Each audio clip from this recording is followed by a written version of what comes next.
Hello everyone, and welcome back to the Hopelessly Bedrock SMP. My name is Light, and I hope you're having a wonderful day. We are starting today at a starter gold farm that I have recently built on the SMP. Now, I know I said today's episode was actually going to be starting work on the farm silo and possibly getting a couple farms in it at the same time. Now, I am still going to do that. However, I think I'm going to begin that in the next episode. I'm actually still in the planning phases, but I am just about done. So if all goes well, that will indeed be our next episode. Now, as you can see, I already have the starter gold farm built. It does have a trident killer system. You can see the drowned there on the inside. There's the switch to turn the farm on right here. So what I thought we'd do for this episode is we're actually going to head over to my creative test world, and I'm going to show you guys how to build this. Again, this is a fantastic starter gold farm if you're just beginning your world. You know, you would definitely want to upgrade and build a better gold farm later on as you gather some more resources. But in the beginning game, if you're looking to, get some powered rails, anything else you might want some gold for, this is an excellent solution for that. Alright, so if you give me a moment, I'm going to take us over to the creative world, and I'll meet you there. Welcome back, everyone. Here we are in my creative test world, and as you can see up in the sky, we already have a makeshift zombie spawner that I have set up for the purposes of this tutorial. The one difference between this zombie spawner or any skeleton spawner that you would set up is typically when we're digging out the room, we usually do it in a 9x9. However, for this demonstration, I actually have the room cut out in a 9x10. So, we still have 9 this way, but I have it going 10 this way. And you'll see why once we start building the kill chamber. Now, before we get into building, I do want to mention that this tutorial will work for all versions of Minecraft Bedrock, so that's whether you play on an Xbox, PC, PlayStation 4, Pocket Edition, or Nintendo Switch. Any version at all. So again, the purpose of today's tutorial is to show you how to build the kill chamber, including the trident killer system, which is what's going to be taking out our drowns. For this tutorial, you will need the following items: some cobwebs, 2 or 4, depending on how you want to set it up. I would recommend having a grindstone for your kill chamber area, and I'll show you why once we start getting some of the loot. You'll need a couple buckets of water so you can create yourself an infinite water source for putting your water inside the spawner room. You'll need a furnace, which we'll use for smelting a lot of the drops that we'll get from the farm. I would definitely recommend having some glass.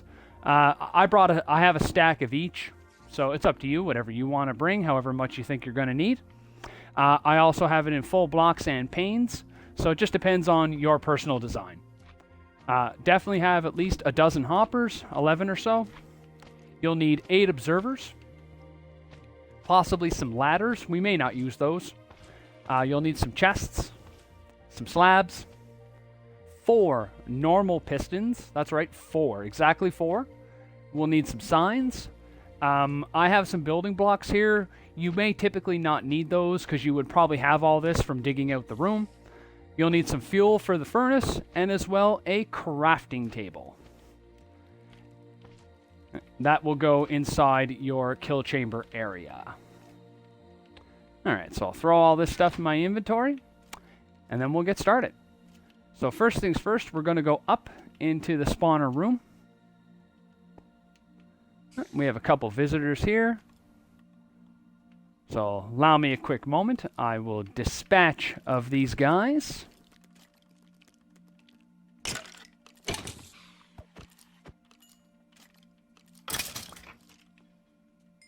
Okay.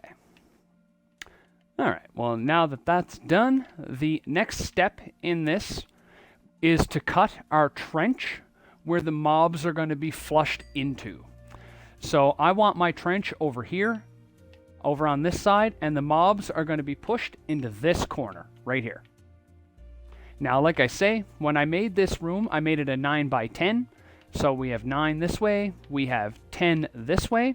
So what that means is I'm actually going to have a 2-block wide trench. And by making it a 9 by 10, we still have the proper dimensions for our water to flow correctly when we place it. Right, now we're also going to want to dig down, and the 2 blocks that I suggest you dig down are these 2 right here. So that's where the mobs are going to drop. Okay. Next, we're going to put in our water here. So you'll need 2 buckets for this.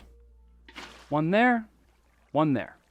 Now you'll notice when we place this, it all flows down and stops right at the opening that we created, which is perfect. The next thing is to put our water in the back. Because we're 9 wide, you would typically need 8 buckets of water for this. So we would start here in this corner, skip this block, and then starting here all the way across, which gives us 8 buckets. So I'm going to go ahead, I'll place that.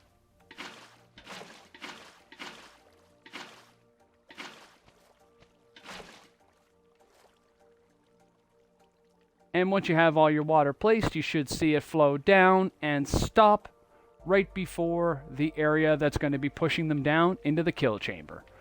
So as the spawner lets go the zombies, they'll fall into the water. The water will push them down this way, and then they'll get pushed over into this corner and fall down into the chamber.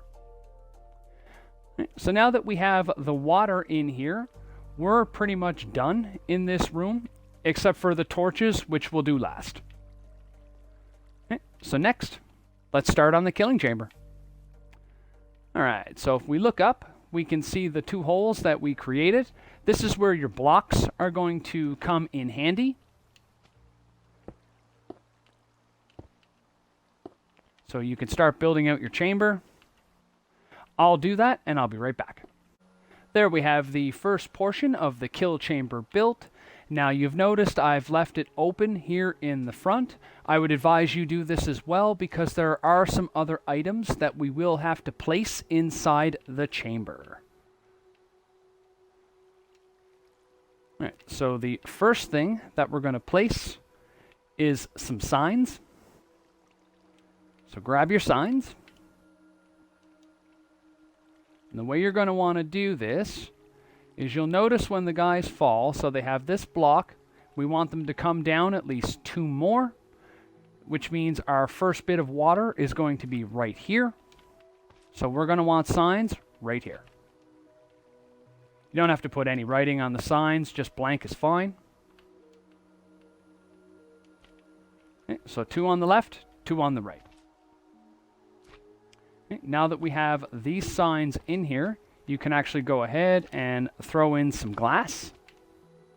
That way this will allow you to see the mobs as they're coming down. And now that we have this glass in, we can go ahead and we can put our water in this section. So you will need 4 buckets.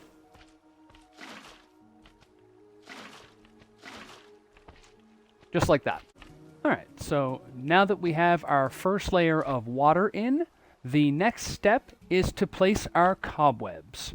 Now, I've also dug this down 1 more, just to make sure that we have room for the Trident Killer system. So we'll have to extend this down by 1 as well.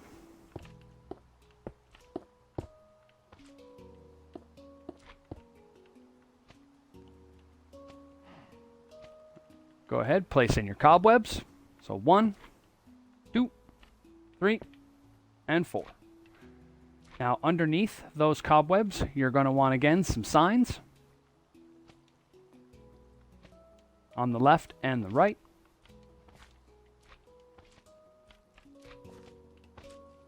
And that'll make sure the water doesn't go anywhere. put some glass in as well.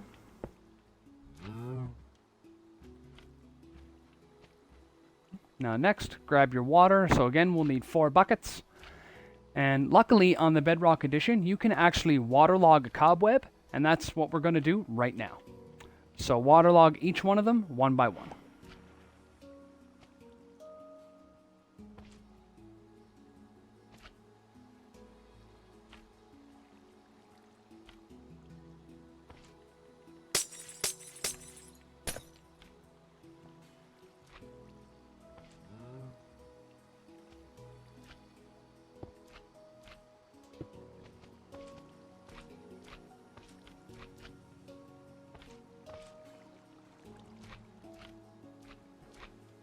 Now, it could be a little tricky getting the water into your cobwebs, as you can see with some of the issues that I'm having.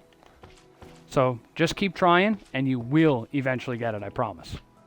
All right, so there we go. There's our 4 cobwebs in. So go ahead, if you had to break the glass, go ahead and replace that. That'll hold the water in. When everything is done right, it should look like this. So water, a row of water on the top, 2 signs. Another row of water with our cobwebs, and 2 more signs. So what's going to happen is the zombies are going to come down, they're going to fall through this first bit of water, then they're going to hit the cobwebs. The time it takes for them to fall down through the cobwebs is actually just long enough for them to be converted into a drowned. After the conversion is done, they will drop down into this killing area. Alright, so that being said, the next step is to actually set up our trident killer. Now, if you've never done this before, it is very, very easy, and it's quite a fun device. You can use this in a lot of farms, depending on, the type of farms that you actually build. But this has uses in a lot of farms. Alright, so the first thing that we're going to want to set up in the trident killer is our pistons. So we're going to want one right here. Turn to your right. One there. Turn to your right again. One there. Turn to your right again.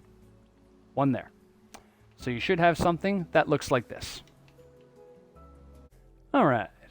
Now that we have our pistons in place, as long as you've done it correctly, it should look like this. Now, you've also noticed that I've widened this trench out by 1, and that's to give us a little more room for placing our observers, which is actually the next step. Now, for the trident killer, this is the most critical part. If you don't get the observer placement exactly correct, the trident killer will not work as you expect it to. So I would definitely recommend starting in one corner and then work your way around. When we place our first observer, we want to be sure the arrow is pointing out like that. Place our second one, we want it pointing in to this piston like that. So again, we'll do the same thing over here. We want to make sure that when we place this, that our arrow is pointing out like that. And when we put this one in, we want the arrow pointing into this one like that. Okay.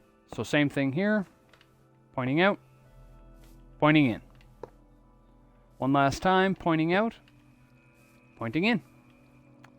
Now, in order to power this, you are going to need a lever, and if you want, you can just put it on the back of one of your pistons, flick it once to initialize the system, and then flick it again to start them all going automatically.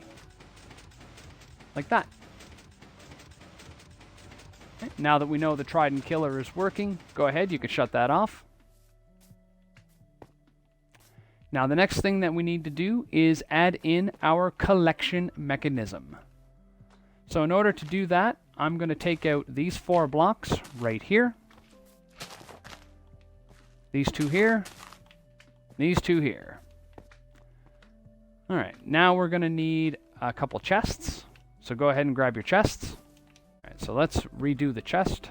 Your chest should actually be right there.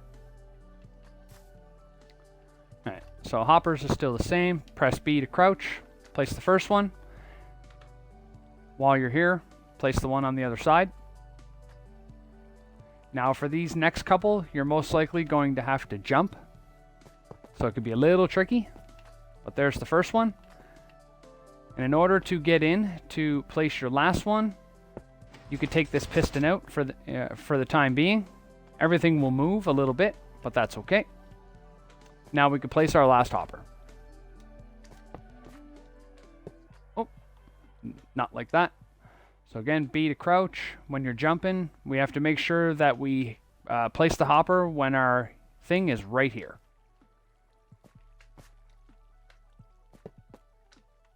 Like that. Alright, so go ahead and replace the piston that you took out. Like that. And to get yourself out, you can just break one of the observers and replace it. It's a lot easier to replace the observer than it is to replace the piston. There we go. Now we also need to replace our lever. Put that back. And that's it for the collection system. Just the 4 hoppers outputting to a double chest. Now once you have that done, you can go ahead and you can put some blocks around the top of your trident killer. I'd recommend leaving these 2 open for some glass. Put solid blocks around the rest. Like that. Okay, now come back to the front. We can finish placing in the rest of our glass. This is also where we're going to need the slab. So grab your slab. All right, so your slab will go right here. This will allow the XP to come out this opening. And then fill the rest in with some glass.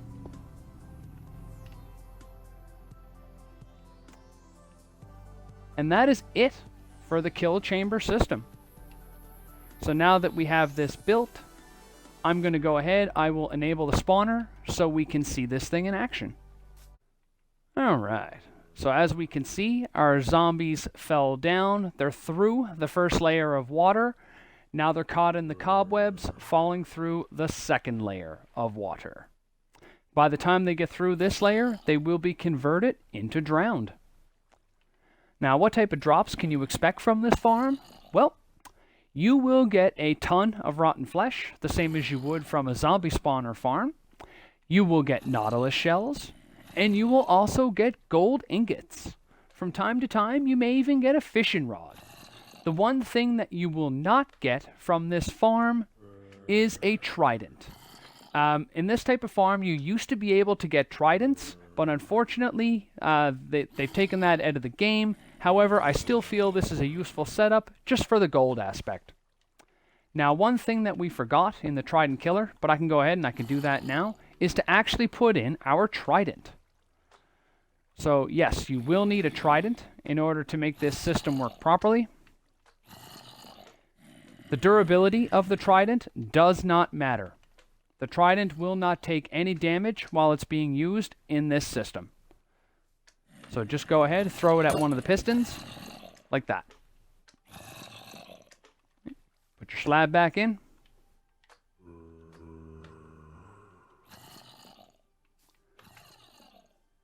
Alright, so we almost got some guys coming through. Now some of these guys have armor, so that's another fantastic thing about this farm. Typically when you kill a zombie wearing armor, if you get any, it'll have little to no durability. In the conversion process, when the zombie turns into a drowned, they will automatically drop any armor that they have on them. But it will be at full durability. So using this farm, you could get yourself full sets of chain armor, gold armor, the odd iron piece, and if you're really lucky, maybe even a diamond set. Now a diamond set is extremely rare, but it could happen. The big thing being is all those armor pieces will have higher enchantments and they will be at full durability. Now whether you wish to use them is up to you. You could wear them if you like, or what I do is I actually smelt them down. So any gold, chain armor, stuff like that, I smelt all that down for ingots. But a couple other things you will get besides armor is if any of your guys are holding any shovels or any swords or anything like that, you'll get those too, also at full durability. So if you're at starter game, having yourself a really good supply of shovels and iron shovels and iron swords, fantastic. It just means less iron that you have to worry about mining. Now, one other thing I do want to mention as well, there are zombies that will not convert. So if your spawner happens to spawn a zombie villager, they will not convert to drowned. However, the Trident Killer will still take them out. Alright, so now that we have a decent amount of guys in there, let's go ahead and turn on the system. We'll watch it in action.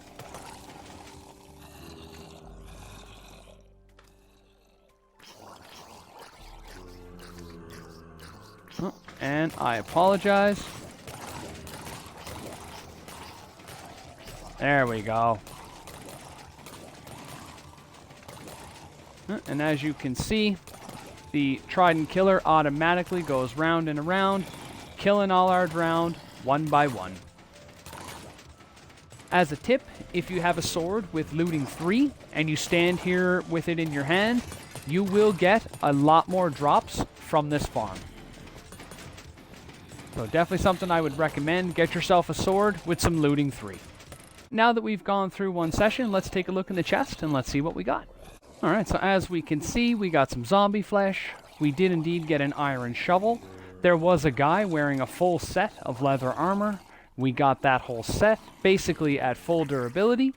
We got a Nautilus shell and a couple bars of gold. And like I say, if you had a looting 3 sword, the amount of these drops would definitely go up. So not bad.